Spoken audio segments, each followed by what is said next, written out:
What's up, everybody? Kevin here with Texas Veteran Lawn Service. So what I want to talk to you about today is the chainsaw video series that we're going to be putting together. I wanted to include these two, but I'm going to tell you why I won't, and that's starting right now.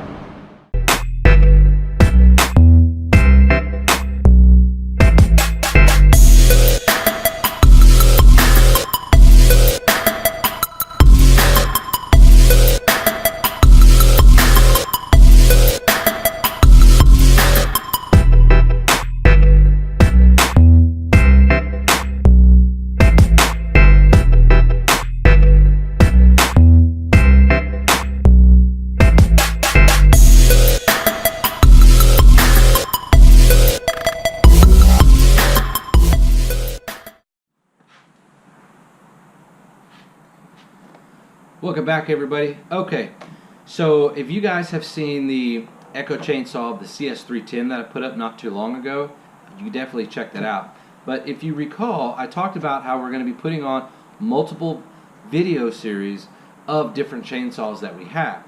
If you haven't seen that video, I'll leave a link in the description below or right up here. Okay, so this video is about these two chainsaws and why these guys are not going to be in our video series.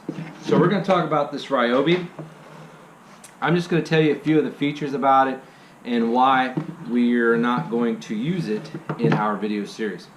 Okay, so it's a pretty entry-level chainsaw, and as you guys know, Home Depot sells Ryobi as well as you can purchase them online. And there's two chainsaws that I know of that Ryobi has that is gas power. This one and then the much larger one. I can't remember the model of that. Okay, so on this guy here, it's a little 14-inch, and it's a 37 cc's, 14-inch. That's what the 3714 means. You have it's a 2-cycle, so you're gonna have oil and fuel mix. It's a 50-to-1 ratio. Your bar and chain oil right here. Normally, bar and chain oil on most chainsaws are right up here. So, but this happens to be right here next to each other, so that's kind of cool. You got your pull cord here, and then to get to your spark plug is here and your air filter is here, so that's pretty cool. No tools required to get into that guy. Alright. Okay, and then on this other side, oh, hold on.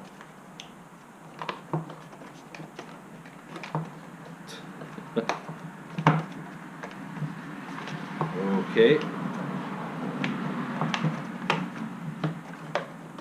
Gee. I have no idea.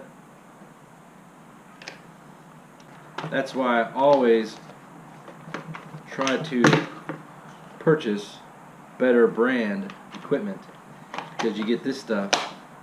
Wow. Okay. So this is your choke.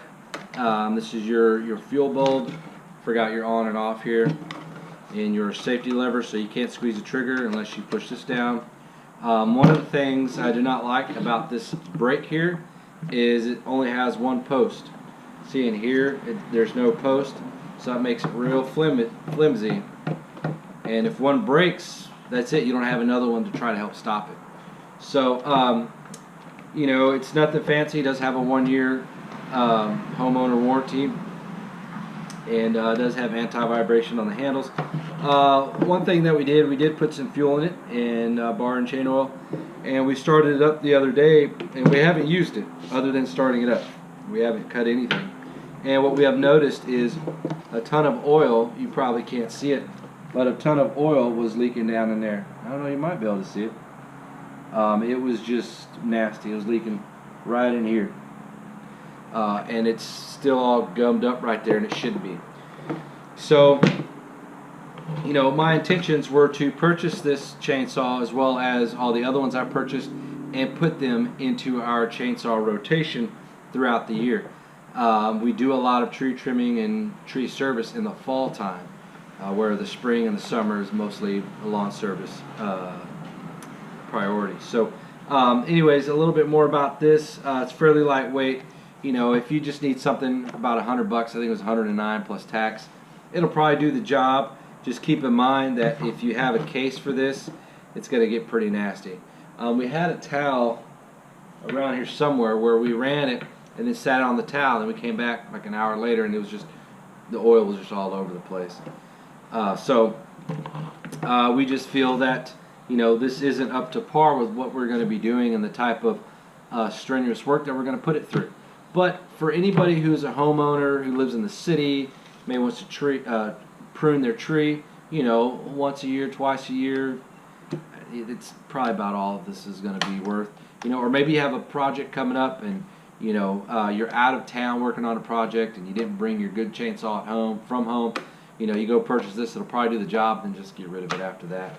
Other than that, you know, it does have a tip guard on here, which I really like. That's good for safety. That helps prevent kickbacks, because a lot of times people want to cut with that tip.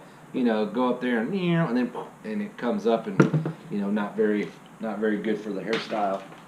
All right, so here is the Poulan Pro, Poulan, whatever you want to call it. Now, this unit was purchased and was brought back to the store at Lowe's, and then we purchased it. I could tell someone had purchased it because there's residue, as you can see it right here along this bar, and that means it's been used before. Plus, if you look at the muffler here, what do you see? Maybe there's there you go, right there, right in here. There's some oil residue, and then I could smell fuel inside.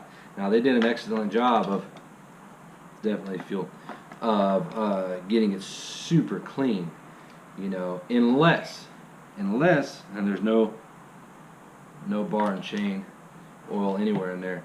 You know, they may have done that at the factory, let it run, you know, for about 5 seconds, and then, you know, put it in the box and ship it. You know, I don't know if manufacturers do that. I'm not really sure of that process. Okay, so this guy here, you can purchase this at Lowe's or Walmart. Walmart also carries Poulan Pro, Poulan Pro, and they have a lot of different model chainsaws. They have been making chainsaws for a long time. I know my dad had one, gosh, when we had our country house in the early 2000s. They bought some property and had a house built while I was in the Army, and I came home, you know, for the winter time to, you know, see how they're doing and spend Christmas with them. Well, what Dad had a chainsaw. It might have been this one here. It was either this one, or it might have been like they have a Wild thing or something, or a Poulan Pro or something like that. They generally only come in yellow, or yellow and black, green and black, or the Wild thing I think is like purple. So they do have various models, but I know from what I've read online, there's tons of problems with them, and every now and then you do get a couple by some users who do have good luck with them and have had them a long time.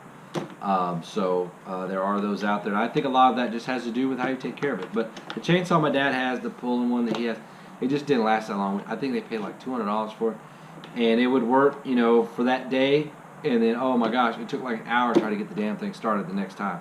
And the next time to start it would be like the following weekend.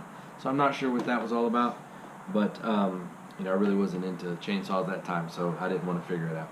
But anyway, so this does have the anti-vibration handle. This model is the 3314. Excuse me. That's 33 cc's and 14 inch bar. 2-cycle as well. It's also a beginner saw. It's a little heavier than that Ryobi one. You know, that Ryobi one is like, I think it's around 11 pounds, 12 pounds. This is closer to, you know, probably 14. But on this post, I do like this. You know, you got two posts right here on your brake, your bar brake. So I like that. It feels a lot more solid than the other one. You do need tools to take this cover off. I'm not a fan of that. The chainsaws are like that. Some chainsaws, I know some of the Husqvarna models, you just pop the two little things and it comes right off. So that would annoy me if I'm out in the field cutting and I need to take this off for whatever reason, and I can't. I got to have a tool. I have to go back to the truck or the house. The other thing is this trigger is real heavy. Where the Poulan or the Ryobi is real light. Just listen to that. I mean, that's real light. And this one, it's a lot. It takes a lot more force to squeeze that guy. Now in this box, it did not come with a tip guard. So you know, if you're new to chainsaws, you definitely want to think about that. You know, you may want a chainsaw that either comes with a tip guard or that you can purchase one to put on here. And you know, so the other thing I don't care too much for this particular model is the link adjustment is right here. So when you need to tighten up your chain, you know, you got to go parallel with the bar, which is if you're trying to turn something flat, and that's a pain. Where the Ryobi one, I really like this feature. It was on the side. See? The little dude's right there. So that's pretty cool. I really like that. Let's see here. What else on this guy? You have your stop. You have your choke. And your fuel bubbles right there. Your bar and chain oil is here. And your fuel is there. I do like the grip better on this one than the Ryobi. The Ryobi, I was a little disappointed. It's like pure plastic. I mean, I feel I could grip this. You could hear that. Or this one. It's all plastic and slippery. So if you're sweating, you know, and you're using this, you know, with no gloves on, which is fine. Just be careful what you're doing. Then, you know, it's going to be slipping in your hand. I don't like that. You know, where this one is definitely has a lot more texture to it. It's a more rubber. I mean, it's plastic, but it doesn't have the shiny stuff like this one. They're about the same as far as, you know, how much that bar comes across. And you have plenty of room to be able to use it, you know, both sides here. You got there, so I do like that. We didn't start this one. So, you know, there's nothing against these two companies, you know, Ryobi or Poulan Pro, both make, you know, decent machines for chainsaws. You know, could they be better? You know, there could always be improvements, and that's why there's different model chainsaws that different companies offer. It's because, you know, one is at a certain price point. So remember that sure, you know, well, a steel is better than these. Well, yeah, obviously a steel is better than these. But these are $109 each, and one of the entry-level steels is the, I bought one. It's right behind me. It's the MS-170. Bought that today. So that was $179 plus tax. So you're talking $80 plus tax, $90 difference. So sure, there's going to be $90 worth of upgrades on that guy. And, you know, so you could do the same thing. You go from this one up to the next one that they have that was around $200, and it will be better than this one. Same thing with Ryobi. The next one up will have different features and benefits that this one doesn't have. And that's just like that, and that's why that different companies offer different models for different price points, you know, for different reasons. You know, the task could be a bigger job. You need a bigger saw. You need a saw that's got this feature. You know, whatever the case may be. So, and once you get into a certain size, they automatically come with this, you know, specification or this feature, because the smaller ones maybe use something completely different, maybe different platform, maybe different frame, obviously a different engine, different whatever. You know, components can be different. So all that plays a big role. So nothing against these guys. I just don't feel that these are really going to work out for us to keep in the rotation. So we're going to leave them out. So we're going to return them back to the store just how we got them. This is the major problem. You don't want a chainsaw that's going to leak like this. That's not good. It's going to leak all over you. Then it's going to leak in your chainsaw box. It's just not good. So, you know, if you guys have a chainsaw that you haven't had any luck with, you know, let me know about it. You know, leave a comment in the description below. I sure like to know about it. Maybe it's something I can tell everybody else about. You know, maybe you have a chainsaw that's awesome. We'd like to know that too. So, you know, we're learning about chainsaws, and you know, we've had a couple that we've had over 2 years, and we're happy with them. But we want to expand and, you know, learn some of the other different brands and models that are out there and share our experiences, you know, with you guys. So if you're new to the channel, definitely subscribe. We're putting up videos all the time, and like, comment, and share as other people may find this video useful. And I definitely appreciate your support too on that. So if you're in the market for a chainsaw, just a little recap here. If you're in the market for a chainsaw, you know, you go down to Walmart, Home Depot, Lowe's, you can pick up one of these. They'll probably be all right. Just know it's not top quality. You know, like a Steel, Husqvarna, Echo, you know, McCulloch, or any of those other guys. You know, you get what you pay for. So in my opinion, you know, if you're going to spend $100 on this, when you can spend $90 more and get a Steel, or $100 more and get an Echo, then, you know, that's something to weigh in and think about. You know, is it worth getting this and go through the headache with all this, Or do we want to go with a bigger name, a better warranty, better parts, better performance, and a longer life? Something to think about. Well, I'm Kevin with Texas Veteran Lawn Service. I appreciate you watching. We'll see you guys.